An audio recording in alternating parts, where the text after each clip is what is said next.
ప్రసాదం తీసుకుంటారు ఫుల్గా చేతులు మీరు ప్లేట్ తెచ్చేసుకోండి అక్కడ నుంచి. ఎక్కడ అక్కడ ఓకే.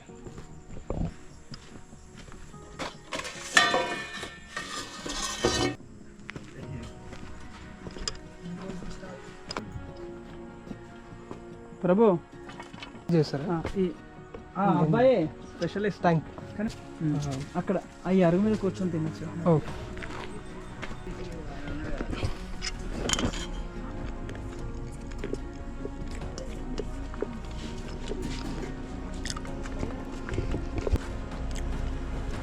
బాగుంది. మీరు ఎప్పటి నుంచి ఉంటున్నారు ఇక్కడ? నేను ఒక 5 years అవుతుంది. మీరు 5 years నుంచి. అప్పుడు మీకు 12-13 అలా ఉంటుంది ఏజ్. అప్పుడే ఎలా అంటే మా పేరెంట్స్ వాళ్ళు భక్తులు అనమాట. మీ పేరెంట్స్ కూడా ఇక్కడ? నేను పుట్టకుండా నుంచే భక్తులు. అంటే వాళ్ళు మా గురువు గారికి చెప్తే ఇట్లా ఆశ్రమం ఉంది, మీరు పిల్లల్ని ఇట్లా చదివించవచ్చు, బయట ఎందుకు చదివించడం, ఇక్కడే చదువుకున్నారు. ఇక్కడే చదువు. అంటే నార్మల్ కాలక్షేపానికి ఏం చేస్తారు? అంటే క్వశ్చన్స్ కొంచెం అంటే మీకు నార్మల్ కాలక్షేపం అంటే కాలక్షేపం చేయకూడదు మనం. మనకు సమయము చాలా తక్కువ. అంటే శాస్త్రం ప్రకారం మన ఆయువు చాలా అంటే అసలు చెప్పాలంటే ఏమి లేదు. అదే ఆయువు దేంతో పోలిస్తాము, మిగతా మానవులతో పోలిస్తే మన ఆయువు మనం ఏదో గర్వించుకుంటాం. ఓ ఇన్ని సంవత్సరాలు అనేసి. ఇప్పుడు ఎగ్జాంపుల్ అండి, ఒక చీమ మన ఆయువుతో పోలిస్తే ఆయన ఆయుష్ ఎంత? 15 రోజులు అంతే. 10 రోజులు, ఒక్క క్షణం కూడా కావచ్చు. అవును. అలాగా మనము దేవతల ఆయువు పోలిస్తామంటే అక్కడ 6 నెలలు అయితే ఇక్కడ 6 నెలలు, అక్కడ 1 రోజు. ఓకే. స్వర్గలోకంలో ఇక్కడ 6 నెలలు, అక్కడ 1 రోజు. అలాగే బ్రహ్మదేవుడు ఒక రోజులే, బ్రహ్మదేవుడు 1 రోజు 14 మనువులు వెళ్తారు. 14 మనువులు పాశతులు. ఒక మనువు ఒక ఆయుష్ 72 చతుర్యుగాలు. 72 చతుర్యుగాలు. ఫస్ట్ ఒక చతుర్యుగం తెలుసుకోండి. ఫస్ట్ చతుర్యుగం తెలుసుకోవాలంటే ఇది బ్రహ్మదేవుడు 12 గంటలు నేను సమయం చెప్తాను. అదే ఒక చతుర్యుగం ఉంది. 4 ఈ మన యుగ ఉంది, కాళీ, ద్వాపర, త్రితయ, సత్య. ఈ 4 కలిస్తే ఒక చతుర్యుగం ఉంటుంది.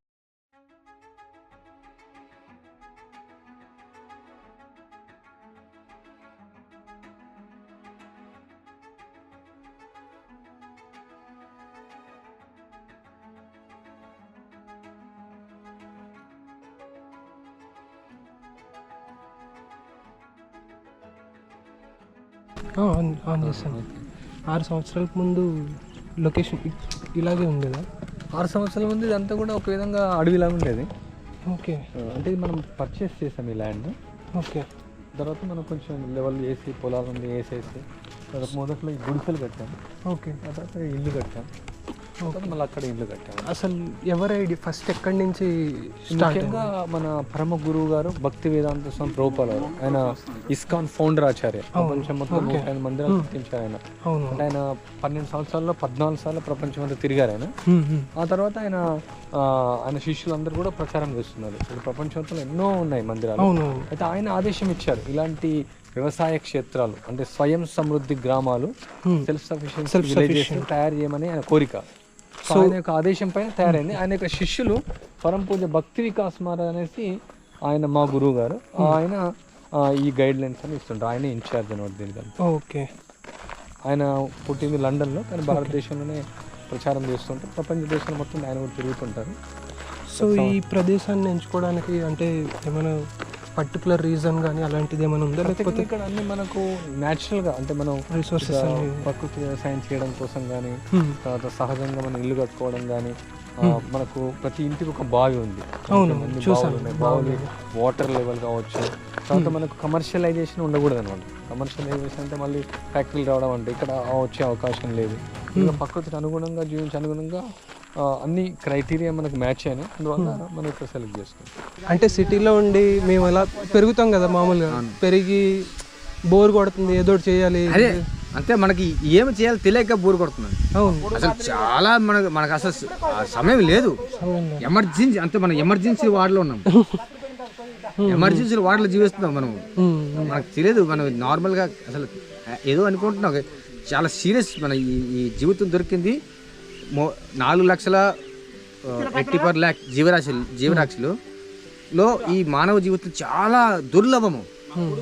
ఈ శరీరము 84 lakh జీవరాశులతో మన తిరిగి భగవంతుడు మళ్ళీ కరుణించి నా దగ్గరికి రావడానికి ఒక అవకాశం ఇస్తాను, మనిషి శరీరం అనేసి ఇచ్చారు. ఓకే. ఈ శరీరం మనకు దొరికింది కేవలం ఆయన దగ్గరికి వెళ్ళడానికి మాత్రమే. ఇది మన టెంపరరీ ప్లేస్ ఇది. ఓకే. సో సెల్ఫ్ సఫిషియెంట్ అన్నారు కదా, సో మొత్తం అన్ని ఇక్కడే పండించుకోవడం అది ప్రయత్నిస్తున్నాం మనం. ఓకే. గత 5 సంవత్సరాలు ప్రయత్నం జరుగుతూ ఉంది. ఉదాహరణకు మనం ఇప్పుడు బియ్యం ఎప్పుడు కూడా మనం బయట కొనలేదు, ఇక్కడ పండించినటువంటి యొక్క బియ్యం మనం తింటాం, అన్పాలిష్ రైస్. ఆ తర్వాత అంటే గంపుడు బియ్యం, తర్వాత దాల్ మనకు వస్తుంది, కూరగాయలు వస్తున్నాయి. కానీ ఇక్కడ చాలా మంది అతిథులు వస్తుంటారు, డైలీ గెస్ట్ వస్తుంటారు, కాబట్టి కొన్ని ఐటమ్స్ బయట కొనాల్సి వస్తుంది. ఇక్కడ ఉన్న వాళ్ళకు ఏదైనా కొన్ని మసాలా లాంటి కొన్ని బయట తీసుకుంటున్నాం. కానీ మనకు గోల్ ఏమంటే తొందరలో మనం స్వయం సమృద్ధిగా మనం ఏది బయట ఆధారపడకుండా చేయాలి. కొన్ని ఇప్పుడు ఉప్పు లాంటివి మనం ఏం చేయలేము, తీసుకోవచ్చు. బట్ మనం ఇప్పుడు పర్పస్ ఏంటంటే మనం ఇక్కడ పండించుకోవడం, మన బట్టలు మనం నేసుకోవడం. ఇక్కడ మామూలుగా దోతులు నేయబడుతున్నాయి, కానీ ఇంకా చీరలు ఇంకా స్టార్ట్ చేయలేదు. ఉదాహరణకు ఇక్కడ 14 కుటుంబాలు ఉన్నారు, తర్వాత బ్రహ్మచారులు ఉన్నారు, మొత్తం ఒక 70 మంది ఉంటారు ఇక్కడ. సో అందరికి కావాల్సిన దుస్తులు నేర్చుకోవడం, ఇల్లు కూడా కట్టడం నేర్చుకున్నారు. ఇంకా భవిష్యత్తులో మనం ప్లాన్ చేయడం అంటే ఇల్లు ఇప్పుడు ఇలాగే న్యాచురల్ రిసోర్సెస్తో పెంకుటిల్లే కదా, మట్టి ఇల్లు. తర్వాత సున్నం, ప్లాస్టింగ్ వచ్చి సున్నం. అది ఓకే. సున్నం గానుగా మీరు అక్కడ చూస్తుంటారు, ఇసుక, సున్నము, కరుక్కాయ ఇలా తిరుగుతూ ఉంటాయి. ఓకే. ఓకే. ఇక్కడ అది కూడా సున్నం కూడా ఇక్కడ సున్నం కింద ఫ్లోరింగ్ కి మన వరి పొలాలు ఇవన్నీ వెళ్తా ఉంటే వస్తుంటుంది. ఓకే. ఇప్పుడు చాలా వ్యవసాయం జరుగుతూ ఉంది. ఫ్లోరింగ్ 40 ఎకరాల్లో వ్యవసాయం జరుగుతుంది. ఇప్పుడు 40 ఎకరాలు, మొత్తం 60 ఎకరాలు. ఇప్పుడు 40 ఎకరాల్లో వ్యవసాయం జరుగుతుంది. ఇది వరి, అది చెరకు, ఆ పక్క వరి పొలాలు. పైనకి వెళ్తే మీరు చూడొచ్చు పసుపు ఉంటుంది. తర్వాత మన ఈ సీజన్ అయిన తర్వాత పెసర్లు, మినుములు వేస్తాం. కొన్ని కందులు ఉన్నాయి. అది ఎప్పుడైతే మనం తెలుసుకుంటామంటే ఎలా తెలుసుకుంటాము, ఒక ప్రామాణికమైన దారి ఉండాలి తెలుసుకోవాలి. కొన్ని వేల దారులు ఉన్నాయి. జ్ఞానం అనేది ఒక దారి ఉంటుంది, ప్రామాణికమైన. ఆ దారి అయితే ఈ 4 దారిలో ఇది ఒక దారి బ్రహ్మ సంప్రదాయం అంటారు. ఈ ఇస్కాన్ అనేది బ్రహ్మ సంప్రదాయం. 4 సంప్రదాయాలు ఉన్నాయి. బ్రహ్మ సంప్రదాయం, శ్రీ సంప్రదాయం, రుద్ర సంప్రదాయం, కుమార్ సంప్రదాయం. 4 సంప్రదాయాలు ఈ భూమి మీద ఉంది. భగవంతుడు తెలుసుకుని ఆయన దగ్గరికి వెళ్ళడానికి. ఇక్కడ లోపల చూసాను రూమ్స్ అవి. సో నాకు ఎక్కడ కూడా ఒక ఫ్లెక్స్ బోర్డ్ కానీ ఎలక్ట్రిసిటీ రిలేటెడ్ ఐటమ్స్ నాకేం కనిపించి, ఒక బల్బ్, ఫ్యాన్ కూడా లేవు. మామూలుగా చలేసినప్పుడు అయితే మనం దుప్పటి కప్పుకొని పడుకోవచ్చు. మరి వేడిగా అంటే ఆ ఇల్లులో వేడిగా ఉంటుందో లేదో కూడా నాకు తెలియదు యాక్చువల్గా. సో అంటే అవి కొన్ని ఉంటాయి కదా, కొన్ని ఏమంటారు వనరులు, అవి మినిమం కదా, అవి కూడా లేవు అనిపించింది నాకు. సో అవి లేకుండా ఉండగలమా అన్నది. ఉండొచ్చు, ఎందుకంటే ఇక్కడ ఈ యొక్క ఇళ్ళ నిర్మాణం అలా చేయబడింది. పేడతో ఉంటుంది. చుట్టూ ఉన్నటువంటి గోడలన్నీ కూడా మట్టి గోడలు అనమాట. అయితే మట్టికి ఉన్నటువంటి దాని యొక్క క్వాలిటీ ఏమందంటే అలా జీవం ఉంటుంది. దానికి ఒక 10 డిగ్రీల నుంచి 11 డిగ్రీల ఇన్స్టలేషన్ ఉంటుంది. బయట ఎండ పెరిగింది అనుకోండి, లోపల చల్లదనం పెరుగుతుంది. ఎంత ఎండ పెరుగుతుంది అంత చల్లదనం పెరుగుతుంది. అంటే బయట చలి ఉంటే లోపల వేడి ఉంటుంది, బయట వేడి లోపల చలి ఉంటుంది. ఆపోజిట్ లో వర్క్ అవుతుంది. అదే సిమెంట్ బిల్డింగ్ అనుకోండి, బయట వేడి పెడితే లోపల వేడి పెరుగుతుంది, బయట చలి ఉంటే లోపల చలి పెరుగుతుంది. సో అయితే భగవంతుడు ఇచ్చినటువంటి ప్రకృతిలో ఇచ్చినటువంటి పదార్థాలను మనం వాడితే అప్పుడు మనకు ఈ యొక్క ఫ్యాన్ లేకున్నా, ఏసీ లేకున్నా, ఈ సహజమైనటువంటి పదార్థాలతో మనం జీవించవచ్చు. నా చిన్నప్పుడు అంటే ఒక 25 years బ్యాక్ అనుకున్నాం, అప్పుడు ఇల్లులు ఇలానే ఉండేవి, మొత్తం మట్టి. కానీ తర్వాత సిమెంట్ రెవల్యూషన్ మరి ఎలా వచ్చిందో తెలియదు, మొత్తం అన్ని బిల్డింగ్స్ అయిపోయి ఇలాంటి పెంకుటిల్లు. ఇప్పుడు నేను చూసిన పెంకుటిల్లే, నా చిన్నప్పుడు ఉన్న పెంకుటిల్లే, అవి కూడా బిల్డింగ్స్ అయిపోయాయి. సో మళ్ళీ ఆ కల్చర్ని తీసుకుని వద్దాం అన్నది ప్రయత్నం. మా గురువు గారి కోరిక అదే అనమాట. పూర్తిగా మళ్ళీ 500 సంవత్సరాల క్రితం ఎలా మన భారతీయ జీవన విధానం ఉందో అలాంటి అలవాట్లతో, అలాంటి జీవన విధానంతో, భగవంతుడు ఇచ్చినటువంటి యొక్క ఆదేశాలతో జీవిస్తే ఈ యొక్క మానవ జన్మ సార్థకం అవుతుంది. ముఖ్యంగా ఇక సరళ జీవనం, ఉన్నత చింతనం. ఎందుకంటే ఇది సరళంగా జీవిస్తున్నాం, ఎందుకంటే మానవ జన్మ ఎన్నో కోట్ల జన్మల తర్వాత మనకు సంప్రాప్తిస్తుంది. మానవ జన్మ వచ్చింది కేవలం ఆహారం, నిద్ర, భయం, మైథునం చేయడం కోసం కాదు. ఈ యొక్క మానవ జన్మ వచ్చింది ఎందుకంటే ఈ జన్మను సార్థకం చేసుకోవడం, చావు, పుట్టుక, ముసలితనం, రోగం, దీని నుంచి మనం తప్పించుకోవడం కోసం. సో అందువల్ల ఈ సరళ జీవనంలో ఉండడం ద్వారా మన అనవసరమైనటువంటి వ్యర్థమైనటువంటి కార్యక్రమాలు చేయకుండా కేవలం మనకి ఎంత పోషణగా అవసరం అంతవరకే, అతిగా అత్యాశ పోకుండా మనం సహజమైనటువంటి వనరులతో జీవిస్తే మిగతా సమయం అంతా మన కృష్ణ చైతన్యం కోసం అంటే భగవంతుడి సేవలో ఉపయోగించవచ్చు. ముక్తి మార్గం కోసం మనం నడవచ్చు.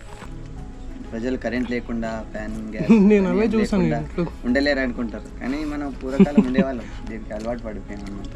అదే కాలక్షేపం మాట కోసం ఇవన్నీ కాలక్షేపం చూడండి. ఇది ఈ కారణదాక సముద్రంలో మహావిష్ణు, అదే రకరకాల విష్ణువు, ఇలా మహావిష్ణు మళ్ళీ ఒక్కొక్క ప్రపంచానికి ఒక విష్ణువు ఉండి మళ్ళీ అందరికీ కలిపి ఒక మహావిష్ణువు విన్నారు అక్కడ. సరే ఓకే, అదే మహావిష్ణువులో అయితే అనంతకుడు బ్రహ్మాండంలో ఈ ఒక్కొక్క బ్రహ్మాండం, ఈ పిక్చర్ ఇచ్చారు, ఒక బ్రహ్మాండం, ఇది ఒక బ్రహ్మాండం. ఈ బ్రహ్మాండంలో 14 లోకాలు ఉన్నాయి. ఈ బ్రహ్మాండంలో ఒక విష్ణు వచ్చి గర్భదాయక విష్ణు, ఒక విష్ణు ఉంటారు. గర్భదాయక విష్ణు అక్కడ గర్భదాయక సాగర్లో సైడ్ నుంచి ఉంటారు. లక్ష్మీదేవి అక్కడ పాదసేవ చేస్తుంది. గర్భదాయక విష్ణు నాభి నుండి ఒక కమలం వస్తుంది. ఆ కమలం పైన బ్రహ్మదేవుడు పుడతాడు. గర్భదాక్ష విష్ణు నుండి బ్రహ్మదేవుడు పుడతాడు. అదే బ్రహ్మదేవుడు పుడతాడు. ఈ కమలం తలక ఈ కాడ ఉంది కదా, ఈ కాడలో 14 లోకాలు ఉంటాయి. ఆ కాడ లోపల 14 లోకాలు, ఆ లోపల ఉంటాయి 14 లోకాలు. అయితే ఇదంతా ఆశాశ్వతం, ఏది శాశ్వతం కాదు. ఈ బ్రహ్మాండాలని చెప్పాను కదా, మహావిష్ణు శ్వాస తీసుకున్నప్పుడు శ్వాస తీసుకున్న లోపల ఈ తీసి వదిలేసిన లోపల అన్ని మళ్ళీ వెళ్ళిపోయి మళ్ళీ పుడుతుంటాయి. గురువు గారి ఆధ్వర్యంలో ఇప్పుడు భారతదేశంలో 4, పాశ్చాత్య దేశంలో ఒకటి నడుస్తూ ఉంది. మళ్ళీ ఇంకా అమెరికాలో కూడా ఒకటి స్టార్ట్ చేయబోతున్నారు. గుజరాత్లో ఒకటి నవనందగ్రామ్ అనేసి బరోడా దగ్గర ఉంటుంది. తర్వాత భోపాల్లో, మధ్యప్రదేశ్లో అక్కడొకటి ఉంటుంది భక్తి గ్రామ్ అనేసి. పంజాబ్లో బద్రికాశ్రమ్ ఒకటి ఉంటుంది. ఇక్కడ కూర్మ గ్రామ్ అనేసి ఇది స్థాపించారు. ఇంకా నవగోకులం అంటే చెకోస్లోవేకియాలో ఒకటి ఉంది. తర్వాత ఇప్పుడు అట్లాంటాలో, అమెరికాలో ఇప్పుడు కొత్తది ప్రారంభించబోతుంది. యాక్చువల్లీ ప్రతి స్టేట్లో ఒకటి ఉండాలి, ప్రతి దేశానికి కొన్ని గ్రామాలు ఉండాలి. భవిష్యత్తులో అన్నీ కూడా ఇలాగని తయారైపోవాలి. నగరాలన్నీ ధ్వంసం అయిపోవాలి, ఇంకా అయిపోతాయి. మంచికి అది మనం చేయాల్సిన అవసరం లేదు, అవి అయిపోతాయి. అది మంచికి ఇది వెళ్దామని నగరాలన్నీ ధ్వంసం అయిపోతాయి. ఎందుకంటే ఆ విధంగా ఒకరినొకరు చంపుకుంటారు, ఒకరినొకరు తింటారు, ఒకరినొకరు కొట్టుకుంటారు, ఒకరి రక్తాన్ని ఒకరు తాగాలనుకుంటారు. పూర్తిగా ఎలా ప్రధాన సమాజం స్వార్థం ఏంటంటే స్వార్థపూరితంగా అయిపోయింది అనమాట. వైదిక సంస్కృతిలో ఉండేటువంటి గ్రామాలు ఎలా ఉన్నాయంటే సహాయ సహకారాల సముదాయం, ఒకరినొకరు హెల్ప్ చేసుకునే వాళ్ళు. ఇప్పుడు మనం అదే తయారు చేయబోతున్నాం, వస్తు మార్పిడి జీవన విధానం. అంటే ఇప్పుడు ఒక ఆయన వ్యవసాయం చేస్తున్నాడు, ఆయన ఇతరులకంతా ఆయన ధాన్యాన్ని ఇస్తాడు. ఒక ఆయన కుండలు చేస్తున్నాడు, ఆ కుండలు చేసినాక ఈయన ధాన్యం ఇస్తాడు. ఒక ఆయన కార్పెంటరీ చేస్తాడు, ఆయనకు ఇళ్ళ వడ్లు ఇస్తారు. ఎక్స్చేంజ్ బాటర్ సిస్టమ్ అంటారు. అది ఆ బాటర్ సిస్టంలో ఏంటంటే ప్రతి ఒక్కరు కూడా నా ధర్మం కోసం నేను సేవ చేస్తున్నాను, నా ఒక వృత్తిని, ఈ వృత్తి అనేది ఇతరులకు సహాయం చేయాలనేసి. ఇప్పుడు ఎలా ఉంది, మనం చేసేటువంటి జాబ్ ఇతరులు నష్టం కలిగిస్తుంది. అంటే లక్షల రూపాయలు మనకు వస్తున్నాయి, కానీ లక్షల రూపాయలు మనకు లాస్ అవుతుంది. అందరూ అలాగే ఉన్నారు కాబట్టి వచ్చింది అలాగే ఉంటుంది. ఒకరిపైన ఒకరు ఆధారపడే సముదాయం, ఒకరి సహాయం చేస్తేనే కూడా బతుకుతారు అనమాట. ఇప్పుడు మన కాలు సహాయం చేస్తున్నాయి నడవడానికి, చేలో తినడానికి సహాయం చేస్తున్నాయి. దాని పర్పస్ శరీరానికి ఉన్నటువంటి అవయవాలని సహాయం చేస్తారు. అదేవిధంగా సమాజంలో ఉన్నటువంటి వ్యక్తులందరూ కూడా సమాజానికి ఒకరు సహాయంగా ఉండాలి. కానీ ఇప్పుడు ఒకరినొకరు కొట్టుకోవడం, ఒకరినొకరు తిట్టుకోవడం, ఒకరినొకరు చంపుకోవడం, ఒక దేశానికి ఇంకో దేశం పోటీ చేసుకోవడం, పూర్తిగా ప్రపంచమంతా కూడా శాంతియుతంగా ఉండాలంటే ఈ కృష్ణుడు ఇచ్చినటువంటి జీవన విధానం మనం తీసుకోవాలి. ఏ మార్గంలో ఫస్ట్ శాస్త్రాలు చదివాను. శాస్త్రాలు చదివిన తర్వాత నేను ఎంచుకున్నాను నా ఫ్యామిలీ సెక్యూర్ ఇక్కడ ఈ నగర జీవితంలో ఉండలేను అనేసి ఈ శాస్త్రాల ప్రకారం నడాలంటే ఏదో ఒక ఎటువంటి సరళమైన జీవితము ఆశ్రమంకి వెళ్ళాల్సిందే. మీరు ఇంతకుముందు ఏం చేసేవారు? ఇక్కడికి ఆశ్రమం రాకముందు నా సొంత ఆఫీసులో ఉండేవి. ఒకటి అడ్జాయింట్ డ్రైవ్ అనేసి, ఇంకోటి రియల్ కన్సల్ట్ అనేసి నేను ప్లేస్మెంట్ ఇచ్చేవాడిని. ఇంకా కార్ అడ్వర్టైజ్మెంట్, కార్లో అడ్వర్టైజ్ వస్తుంది అలాంటి ఆఫీసులు ఉండేవి, సొంత ఆఫీసులు ఉండేవి, పార్ట్నర్స్లు చేసింది. ఆ తర్వాత ఇక్కడికి వచ్చి ఆ మధ్యలో నాకు భక్తి వచ్చింది. మా రిలేటివ్ ఒకటి భక్తి చూపించారు, నేనే నన్ను తెలుసుకుని శాస్త్రం చదువుకున్నాను. ఆ తర్వాత అవన్నీ పక్క పెట్టేసాను. అన్ని చీటింగ్ ఇదంతా. ఓకే. మనం చీటింగ్ చేయకూడదు భక్తికి వచ్చిన తర్వాత. అవును, అన్ని business cheating, అంటే business cheating. cheating. అన్ని పక్క పెట్టండి. నాకేదో అది భగవంతుడు నాకు లోపలికి అది మైండ్ వచ్చింది, అది శాస్త్రాలు చదివి వచ్చింది. అనికి ముందు నేను అవుట్ ఆఫ్ కంట్రీ నుంచి, ఆఫీస్ లైఫ్ ముందు out of country, out of country ముందు కూడా బిజినెస్ ఉంది, ఫైనాన్స్ బిజినెస్, చాలా మల్టిపుల్ బిజినెస్. అలాగ వచ్చి లాస్ట్కి నుండి ఇక్కడికి వచ్చిన తర్వాత భక్తికి వచ్చిన తర్వాత ఊళ్ళో భక్తి చేసిన తర్వాత శాస్త్రాలు చదివింది. ఇటువంటి కమ్యూనిటీకి వెళ్ళాలనేసి కోరిక వచ్చింది. అది అప్పుడు నేను రీసెర్చ్ చేశాను, ఎక్కడెక్కడ ఉంది ఎటు ఉంది ఇది తెలియదు అప్పుడు నాకు, తెలుసుకుని అప్పుడు వచ్చి. ఓకే. ఇంతకుముందు మీరు రాకముందు మీకు చాలా అంటే అలవాట్లు ఏ ఒకటి ఉండేవి కదా, ఉంటాయి ఖచ్చితంగా. అవి దాని నుంచి దూరంగా వచ్చినప్పుడు కష్టమైంది, వేస్ట్ అనిపించింది. అని ఇంత పనికి మాలమే అని అది అనిపించింది. అంటే వెంటనే అడాప్ట్ అయిపోగలిగారా లేకపోతే ఎలా టైం పట్టిందా మీకు? దాన్ని అంత ఫాస్ట్గా వదలాలి. ఎంత చెత్త అది ఎప్పుడైతే చెత్త మలము మనం మలం పూసుకున్నాము, మలం తింటున్నాము, అంత అనుకుని అనుకుని అంటే అన్ని వదిలిపెట్టాలి. ఇచ్చి ఎంత గలిజ్జిలో ఉన్నాము. ఇప్పుడు మనం ఒక ఇది చెత్త కాలంలో ఉన్నాము, మనకు తెలియదు ఉన్నాము. ఎప్పుడైతే అర్థమైంది కాలంలో కూడా చేస్తానా, ఇంత దరిద్రమైన ప్లేస్ లో ఎంత పక్క పెట్టేసి మనకు తెలియదు కాబట్టి పంది ఎలాగ కాలం హ్యాపీ లైఫ్, అదే ఉంటుంది. అని చెత్త అనిపించదు, అది అందరూ ఉన్నాడు హ్యాపీ. ఎప్పుడో తెలుసుకుంటుంది నా ఒక జీవితమా ఈనాడు చెత్తలో ఉండాలి, అప్పుడు అని జీవితం విరక్తి కుట్టేసి బయటకు వస్తుంది. ఆ జీవితం దానికి హ్యాపీ. అలాగే మనకు తెలుసుకోవాలి, నేను ఎంత చెత్తలో జీవిస్తున్నాను ఫస్ట్ తెలుసుకొని జ్ఞానం ఇచ్చేవాళ్ళు మనకి ఎవరు ఉండాలి కదా. నేను చెత్తలో ఉన్నానండి, చెత్త అలవాట్లు ఉన్నాయి, నేను చెత్త తింటున్నాను చెత్త, అది మనం తెలుసుకోవాలి కదా. ప్రతి ఒక్కరు కూడా తెలుసు అనమాట, ఈ సృష్టిని సృష్టించింది భగవంతుడు. ఇప్పుడు మనకు ధాన్యం తింటున్నాం మనం, మరి ఆ ధాన్యం ఎలా వస్తుంది? నీళ్ళు కావాలి దానికి భూమి కావాలి దానికి విత్తనం, ఇవన్నీ ఇచ్చింది భగవంతుడే కదా. భగవంతుడు సైడ్ పెట్టేయలేం కదా మనం, ఎక్కడో ఆరిజిన్ పాయింట్ ఏదో ఒకటి ఉంటుంది.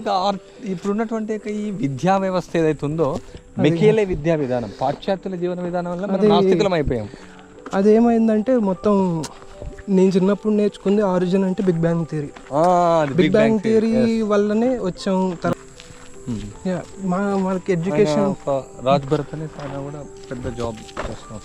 ఇక్కడ ఉన్నటువంటి వాళ్ళందరూ కూడా పెద్ద పెద్ద జాబులు చేసి ఇంకా మొత్తం అంతా వదులుకొని వచ్చినటువంటి వాళ్ళు. సో ఇలా వచ్చినప్పుడు వాళ్ళు తర్వాత మళ్ళీ అంటే ఈ లైఫ్కి అడాప్ట్ అవ్వలేక ఉన్నారు అలాంటి వాళ్ళు, వెళ్ళిపోయిన వాళ్ళు. కానీ చాలా వరకు ఏంటంటే మొదట్లోనే వాళ్ళు వచ్చి కొంచెం ఎక్స్పీరియన్స్ అవ్వమని చెప్తాం, డైరెక్ట్గా రమ్మని చెప్తాం. 1 వీక్ ఉంటారు మొదట్లో, తర్వాత 1 మంత్ ఉంటారు, తర్వాత 6 months ప్రొబేషన్ పీరియడ్ అని ఉంటుంది వాళ్ళకు. ఓకే. ప్రొబేషన్ అంటే they observe themselves 6 months and we also observe, not every one we can take also. ఇక్కడ ఉన్నటువంటి సిన్సియర్గా ఉండాలి. ఇక్కడ కూడా రోజు 7 గంటలు 8 గంటలు పని చేయాలి. అంటే ఊరికే వచ్చి మనం భక్తి ఒక 7 గంటలు చేస్తారు, సేవ ఒక 7 గంటలు చేస్తారు, తర్వాత శరీరానికి ఒక 7 గంటలు అట్లా. బ్రహ్మచారులు ఉంటారు, ఆ పక్క బ్రహ్మచారులు ఉంటారు, ఈ పక్క గృహస్థులు. ఓకే. ఇక్కడ పైకి వెళ్తే అది ఉంటుందండి, వర్ణాశ్రమం కాలేజ్ అంటుంది. ఓకే. వర్ణాశ్రమం కళాశాల, ఆ కళాశాల కూడా జస్ట్ నెక్స్ట్ తొందరలో ప్రారంభించబోతున్నాం పెద్ద ఎత్తున. ఇప్పుడు ట్రైనింగ్ జరుగుతుంది చిన్న ఎత్తున, పెద్ద ఎత్తున. అంటే పబ్లిక్ కూడా అంటే ఏం నేర్పిస్తారు? అన్ని వృత్తులు, వ్యవసాయము, మొగ్గం చేయడము, carpenter, even public also they can come and learn. 1 year 2 years education system లో ఇవి అదే గ్యాప్, స్కిల్ బేస్డ్ మిస్ అవుతుంది. వాళ్ళు 25 ఏళ్ళు చదువుతారు, తర్వాత ఎందుకు పనికి రాకుండా అవుతుంది, జాబ్ లేకుండా ఏడుచుకుంటూ కూర్చుంటారు. అగ్రికల్చర్ BSc చేస్తారు, అలా అని చెప్పి వాళ్ళని పనిష్మెంట్ చేయలేరు. ఇలా అడుగుతున్నాను ఏమనుకోకండి, అంటే డిగ్రీ ఏమని ఇస్తారా? డిగ్రీతో అవసరం లేదండి, అంటే నార్మల్గా అడుగుతున్నాను. అర్థమైంది అవసరం. ఎందుకంటే మనం జాబ్ కోసం తర్వాత జాబ్ కోసం వెతకాలి. జాబ్ అంటే ఏంటి, ఒకరి కింద పని చేయాలి. ఇక్కడ మన వైదిక పద్ధతి కాదన్నమాట. వైదిక పద్ధతి అంటే మనం ఒకరి కింద పని చేయాల్సిన అవసరం లేదు. మన సొంతంగా మన బట్టలు మనం వేసుకోవచ్చు, మన పంట మనం పండించుకోవచ్చు, మన ఇల్లు మనం కట్టుకోవచ్చు, సింపుల్గా ఇలాంటివి మనం చేసుకోవచ్చు. ఒకరి కింద ఉండి పని చేయాల్సిన అవసరం లేదు కదా.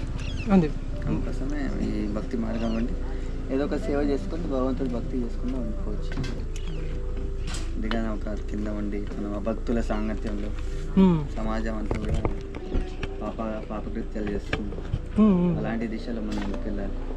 మన భారతీయ సంస్కృత విధానం మర్చిపోతాం, దాన్ని రివైవ్ చేయడానికి ఒక ప్రయత్నం ఇది.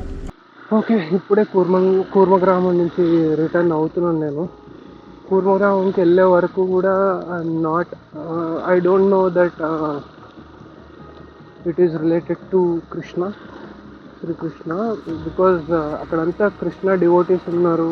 వాళ్ళు how they achieved Krishna consciousness, Krishna చైతన్యం వాళ్ళు ఎలా అచీవ్ చేశారు and why it is important for everyone to attain Krishna consciousness, దాన్ని ప్రమోట్ చేస్తున్నారు. ఒక మంచి కమ్యూనిటీని ఫామ్ చేయొచ్చు అని చెప్పి వాళ్ళ ప్రాజెక్ట్ అది. Kurmagramam is a project.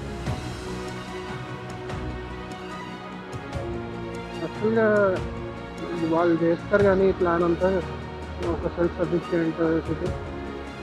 Without God's name పెడితే ఇది రన్ అవుతుందా? గాడ్ ఇక్కడ వీళ్ళందరినీ ఒక డిసిప్లైన్, ఒక పాత్ అంటే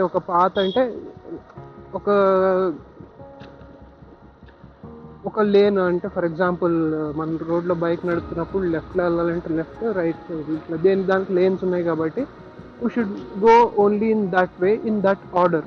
సో ఇక్కడ గాడ్ అనే ఒక కృష్ణ వీళ్ళందరినీ ఒక ఆర్డర్లో ఉంచి ఈ సిటీ ఇట్లా రన్ అవ్వడానికి. So he is the soul for this city, for this village. Soul is Krishna. So without Krishna ఇది రన్ అవ్వగలుగుతుందా? బికాజ్ ఇక్కడ కృష్ణ వల్ల అందరూ దే హ్యావ్ బీన్ యునైటెడ్. ఒక కామన్ పాయింట్ వాళ్ళకి కృష్ణ. సో వితౌట్ కృష్ణ అందరూ ఒక ఐడియాలజీకి రావాలంటే రాగలుగుతారా? అలా వచ్చినప్పుడే ఇలాంటి సిటీ సస్టైన్ అవ్వగలుగుతుంది. లేకపోతే again we end up with fights, wars అంటే ఏదో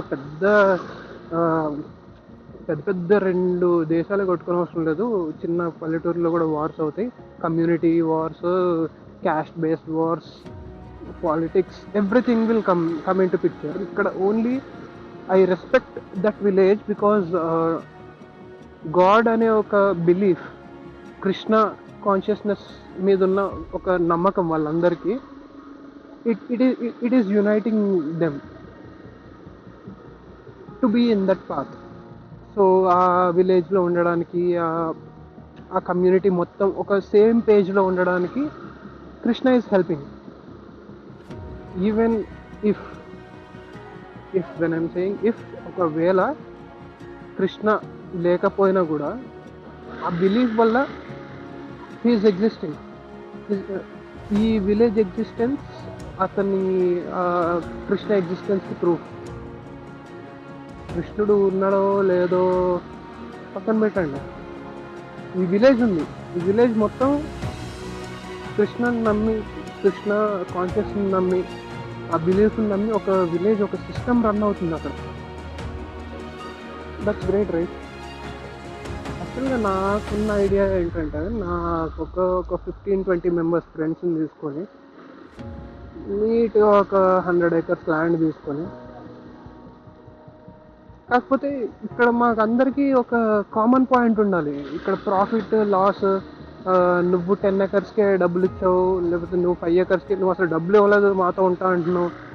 ఈ స్వార్థం, ఈ యొక్క అంటే ఇది నాది, ఇది ఇంత నాది, ఇంత నేది, ఇందులో ఏమైనా వస్తే ఇది నాది. సో ఇది ఎప్పుడైతే ఉండకుండా ఉంటుందో దెన్ ఓన్లీ ఇట్లాంటి సిటీస్ కెన్ సర్వైవ్.